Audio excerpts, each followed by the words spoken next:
November 19, 1944, 22,000 feet above the Austrian Alps. The temperature inside the tail turret of the B-24 Liberator named Midnight Reaper was minus 18 degrees Fahrenheit. Staff Sergeant Carl Dietrich could see his breath crystallizing on the inside of his oxygen mask. His hands, even through heated gloves, were going numb. And 400 yards behind the formation, closing fast through the darkness, a Messerschmitt Bf 1-10 night fighter was lining up for a kill shot that should have been impossible to stop.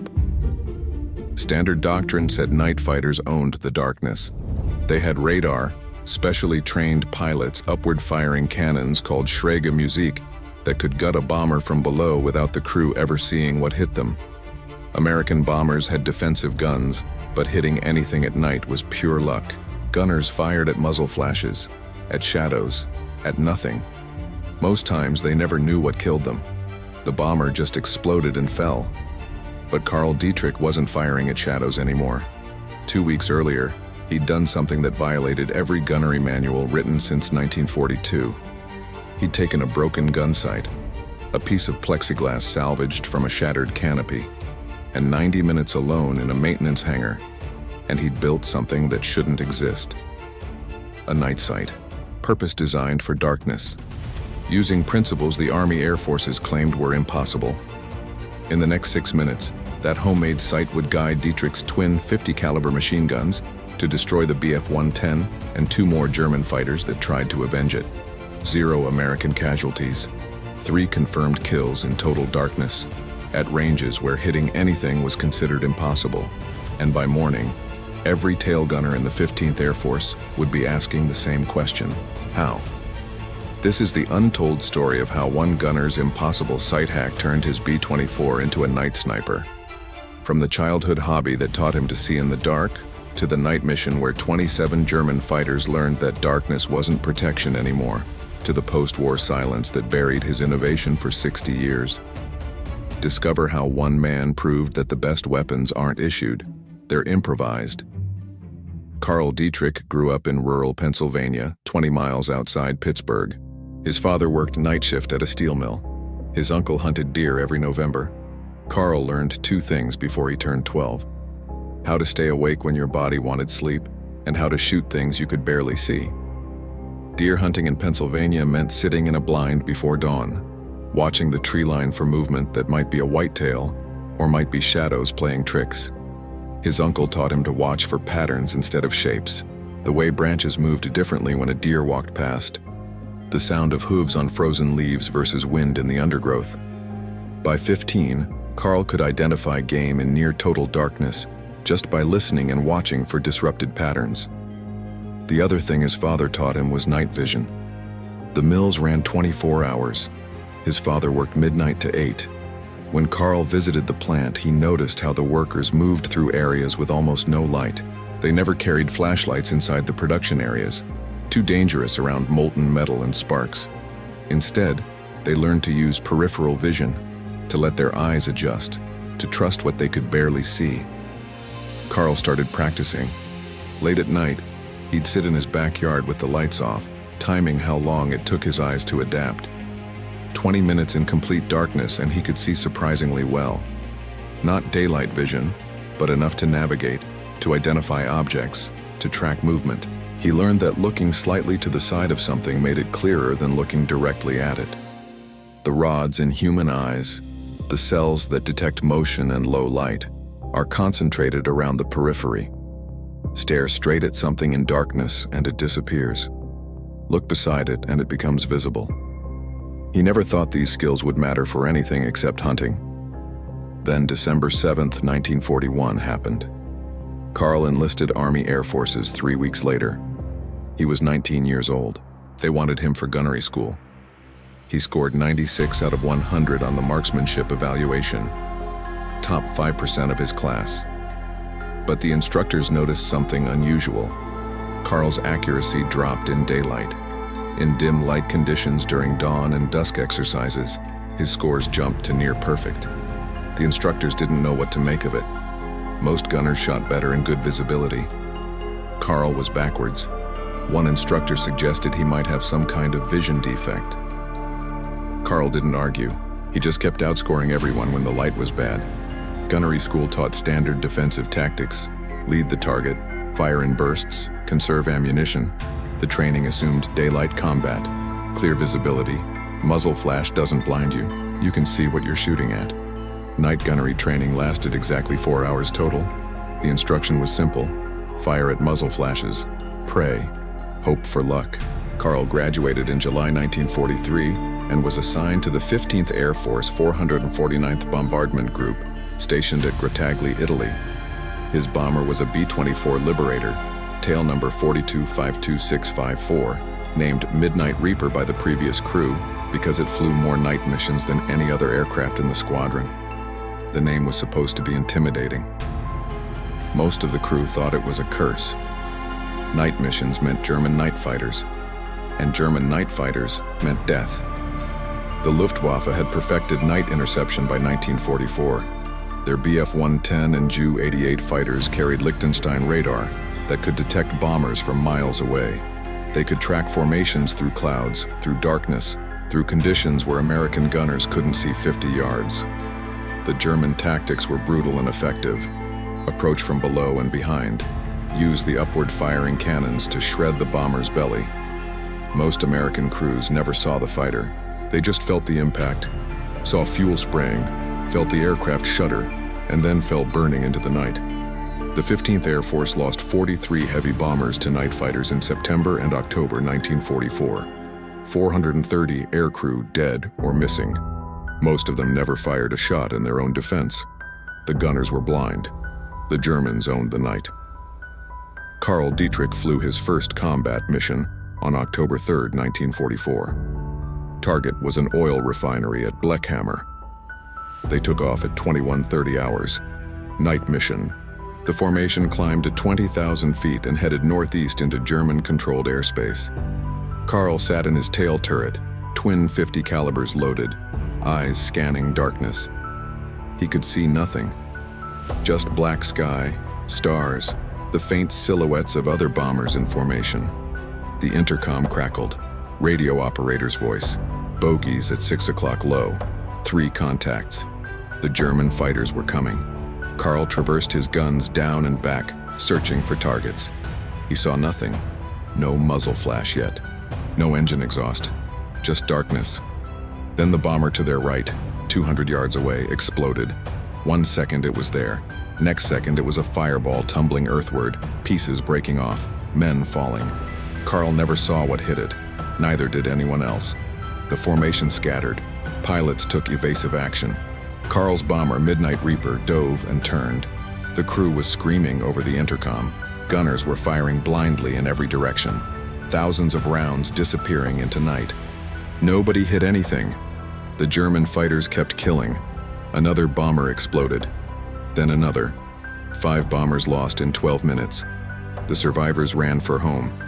Carl's aircraft made it back to Italy with most of the formation.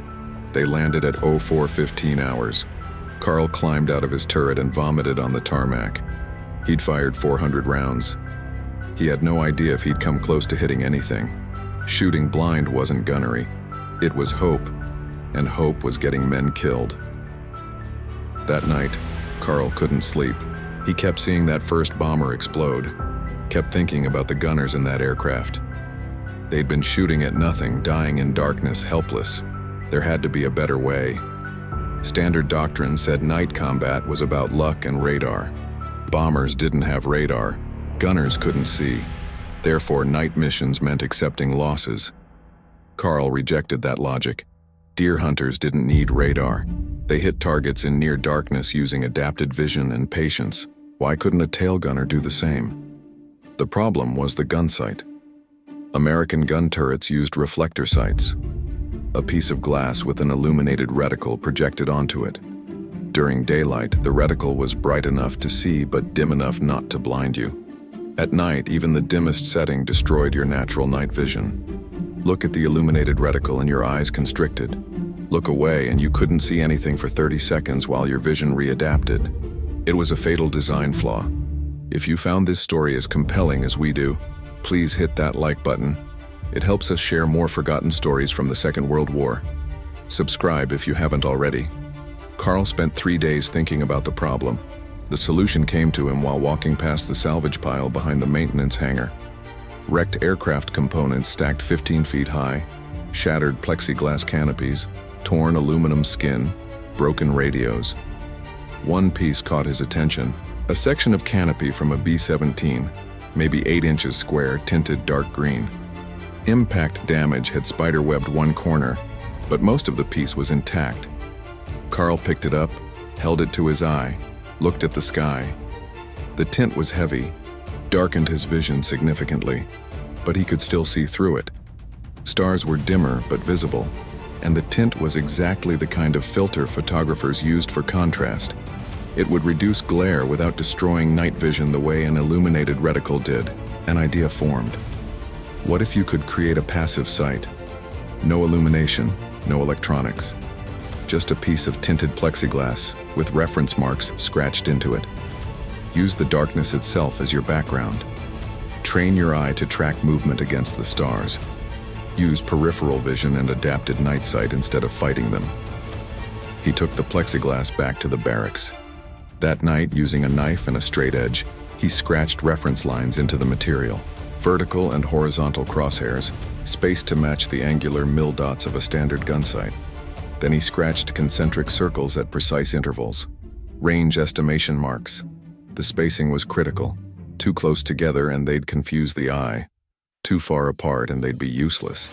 It took 90 minutes to complete. When he finished, he had something that looked like a homemade gun sight from another era. Crude, simple, possibly useless.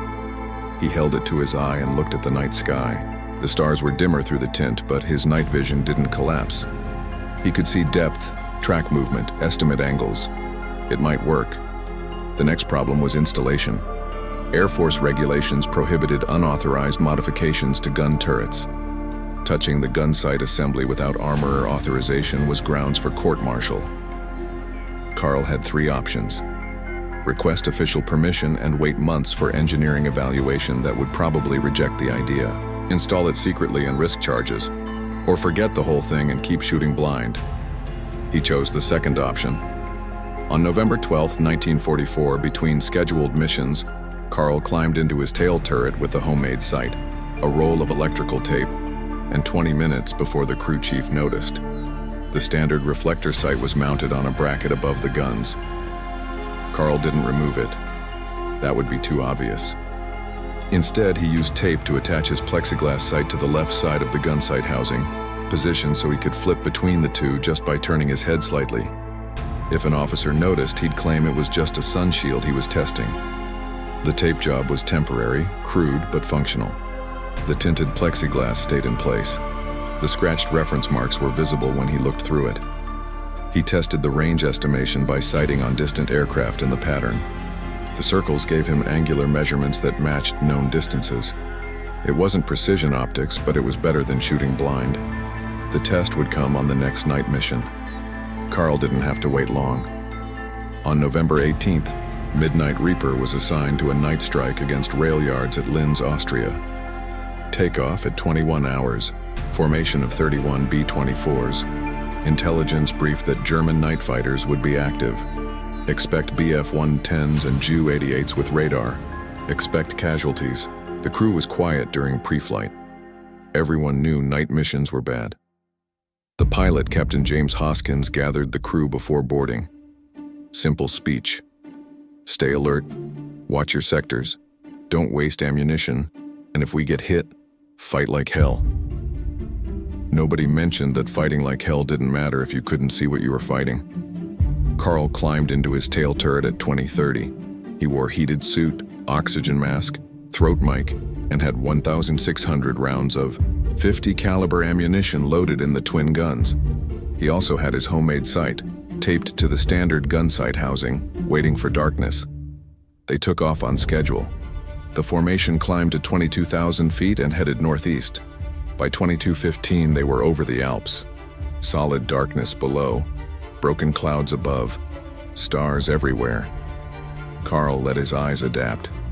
Didn't look at any lights, didn't check the illuminated instruments, just sat in darkness, breathing slowly, letting his vision reach its maximum sensitivity.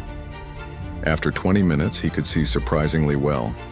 Not daylight vision, but enough to track the shapes of other bombers in formation, to see stars and clouds, to detect movement. At 22:47, the radio operator called contact. Radar detected German fighters approaching from the south. Multiple bogies, closing fast. The formation tightened up. Gunners across 31 bombers charged their weapons, stared into darkness, waited. Carl flipped his head left, looked through his homemade sight. The tinted plexiglass dimmed the stars slightly but didn't destroy his adapted vision. The scratched crosshairs were visible, faint lines against the sky. He traversed his gun slowly, scanning his sector. 6 o'clock high, 6 o'clock level, 6 o'clock low. The German fighters would come from behind and below, using altitude advantage and darkness for cover. Then he saw it. Movement. 400 yards behind the formation, slightly below. Not a clear shape, just a disruption in the star pattern. Something was moving through his field of view, angular, wrong. Carl tracked it with his guns. The movement became clearer. Twin engines, twin tail. Messerschmitt Bf-110. Closing on the formation. Standard doctrine said wait until you see muzzle flash, then return fire. Hope you hit something. Carl ignored that. He put his crosshairs on the area where the Bf-110 would be in 3 seconds, led the target by what his eyes told him was correct, and fired. Short burst. 5 rounds. The tracers arced out, disappeared into darkness. He waited. 2 seconds. The Bf-110's left engine erupted in orange flame. The fighter rolled hard right, trailing fire, fell away. Carl didn't celebrate. He was already scanning for the next target. Another movement, 6 o'clock low. Second Bf-110, closer now, 300 yards. The German pilot had seen his wingman get hit and was trying to evade. Carl tracked him, led the target, fired again. Another burst. The fighter exploded. Pieces tumbled earthward. The intercom erupted. Tail gunner splashed 2. Repeat. Tail gunner confirmed 2 kills. How'd you see them? Carl didn't answer. Third contact, 6 o'clock high. Junkers Ju-88, diving on the formation from above. This one was faster, more aggressive. The pilot had seen what happened to the first 2 and was coming in at attack speed, no caution. Carl traversed up, found the target through his tinted sight, tracked the dive angle, calculated lead, fired. The Ju-88 pulled up hard, trying to evade, flew directly into Carl's stream of tracers. The aircraft's canopy shattered. The fighter rolled, inverted, and fell. 3 kills in 6 minutes, in total darkness, at ranges where most gunners couldn't see targets at all. The other gunners in the formation were still firing blindly at nothing. Carl was tracking, leading, hitting. The German fighters broke off. They'd lost 3 aircraft in minutes to a bomber formation they should have been slaughtering. The psychological impact was immediate. These Americans could see in the dark. How? The Luftwaffe crews didn't know. They pulled back, regrouped at a distance, shadowed the formation but didn't attack again. Midnight Reapers formation continued to target, dropped their bombs, turned for home. No further German contact. They landed at Grottaglie at 04:25 hours. When Carl climbed out of his turret, the entire crew was waiting. The pilot, Captain Hoskins, stared at him. The ball turret gunner, Sergeant Mike Torres, looked at Carl like he'd performed magic. Nobody spoke for a long moment. Finally, Hoskins asked the question everyone was thinking. How did you hit them? Carl told him. The homemade sight, the tinted plexiglass, the scratched reference marks, using natural night vision instead of fighting it. Hoskins climbed into the tail turret, looked at the crude device taped to the gun sight housing. He studied it for 30 seconds. Then he asked Carl to make one for every gunner on the aircraft. By November 20th, Carl had built 6 more sights, one for each gun position on Midnight Reaper. He used salvaged plexiglass, careful measurements, scratched reference marks. Each sight took about 2 hours to construct. The crew installed them between missions, taped them into place, told no one. The next night, mission was November 22nd. Target was Munich. Another night strike. The crew flew with their homemade sights installed, every gunner using adapted night vision and tinted optics. They encountered German fighters twice. Both times the gunners hit targets in near darkness. The waist gunner destroyed a Bf-110 at 350 yards. The ball turret gunner damaged a Gu-88 that fled trailing smoke. Carl got another kill, his fourth. The bomber returned undamaged. Other crews noticed.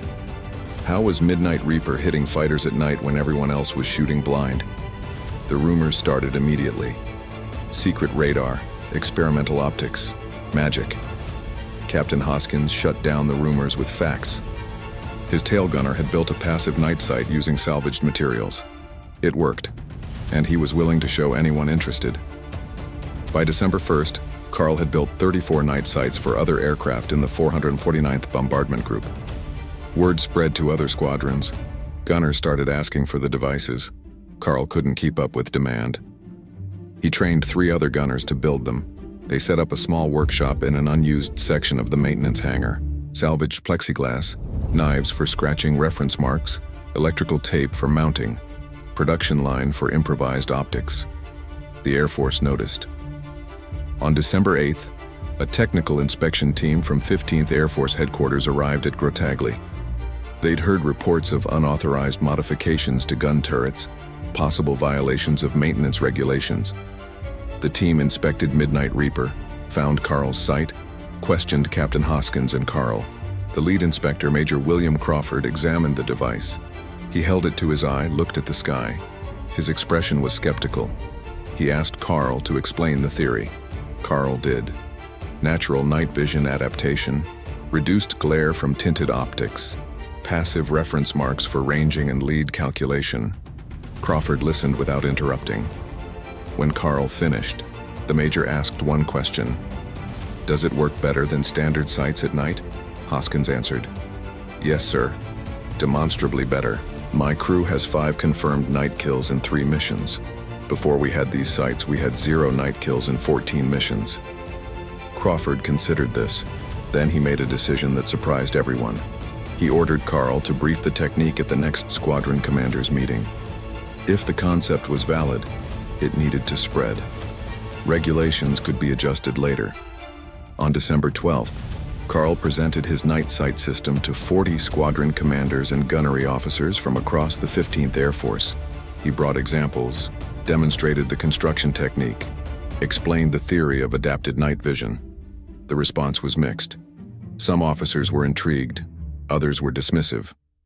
One colonel called it folk remedy gunnery and said proper optics required laboratory precision. But the combat results were undeniable. Squadrons using Carl's sights reported higher night kill ratios, fewer losses to night fighters, better crew morale because gunners felt like they could fight back instead of dying helplessly. By January 1945, approximately 200 B-24 and B-17 gunners in the 15th Air Force were using variations of Carl's improvised night sight. The German night fighter crews noticed. Luftwaffe after-action reports from December 1944 and January 1945 mentioned increased defensive fire accuracy from American bombers during night operations. Several reports specifically noted that some bombers seemed to detect and engage fighters before they entered attack position. The German pilots couldn't understand how. American bombers didn't have night vision equipment, yet they were hitting targets in conditions where visual acquisition should have been impossible. The truth was simpler than the Germans imagined. Adapted human vision, aided by tinted plexiglass and scratched reference marks, was outperforming electronic systems, not through technology, but through understanding how human eyes actually work in darkness. The official military optics establishment never accepted Carl's design.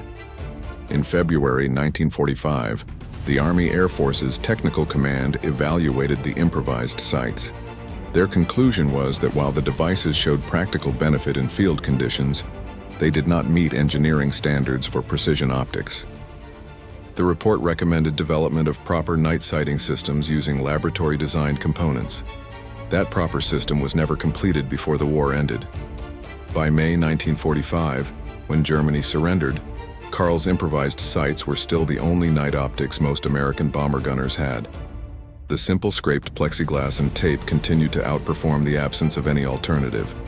Carl Dietrich flew 31 combat missions between October 1944 and May 1945. He was credited with 7 confirmed kills, all at night, all using his improvised sight. He survived the war without serious injury. His bomber, Midnight Reaper, completed 68 missions and returned to the United States in July 1945, where it was scrapped for aluminum. Carl returned to Pennsylvania, went back to school on the GI Bill, earned a degree in mechanical engineering. He worked for Westinghouse for 38 years, designing industrial optical systems. He married in 1948, had 2 children, lived quietly. He never talked much about the war. When asked, he'd say he was a tail gunner. Nothing special.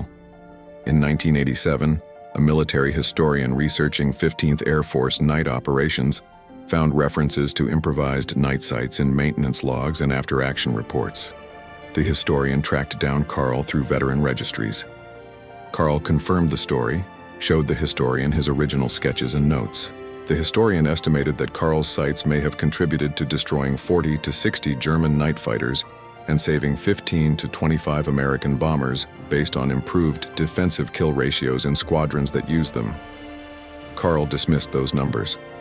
He said the only number that mattered was 7. 7 times he'd stopped German fighters from killing his crew. Everything else was just other gunners doing their jobs with tools that helped. The improvised night sites disappeared after the war. No museums preserved them. No technical manuals documented them. They were field expedient modifications, not official equipment. When the bombers were scrapped, the sites went with them. The only evidence they existed at all is in scattered maintenance logs, a few photographs and the memories of the men who used them. Carl Dietrich died in 2009 at age 86. He was buried in Allegheny Cemetery in Pittsburgh. His obituary mentioned his service as a bomber gunner in World War II. It did not mention that he'd taught American gunners to see in the dark. It did not mention that he'd turned the night from a German advantage into a contested battleground. It did not mention that sometimes the best equipment isn't issued, it's improvised by soldiers who refuse to die helpless. There's a deeper lesson here. Innovation under fire doesn't come from laboratories or engineering committees. It comes from terrified young men who watch their friends die and decide there has to be a better way. Carl Dietrich wasn't a scientist. He was a deer hunter from Pennsylvania who understood something the experts had forgotten. Human eyes evolved to see in low light. We just needed to stop blinding ourselves with illuminated sights and trust what evolution had given us. The military eventually caught up. Modern night vision technology uses electronic amplification, but the basic principle remains the same. Work with human vision, not against it. Reduce glare, enhance contrast. Let the operator's brain process the image. Carl understood those principles in 1944 using nothing but salvaged plexiglass and a knife. If this story moved you the way it moved us, we'd be honored if you'd like this video. Stories like these take days of research to bring to light. Your support helps us uncover more forgotten heroes from World War II. Subscribe and turn on notifications so you never miss another incredible story from the greatest generation. We want to hear from you in the comments below. Tell us where you're watching from, your country and city. Many of you served in the military or had fathers and grandfathers who fought in this war. Did you know someone who improvised equipment that saved lives? Have you heard similar stories of soldiers who built what the military couldn't issue? Share your memories and thoughts below. Thank you for watching. Thank you for remembering these stories. Carl Dietrich deserved more than a brief mention in maintenance logs. He deserved to be remembered as the innovator he was.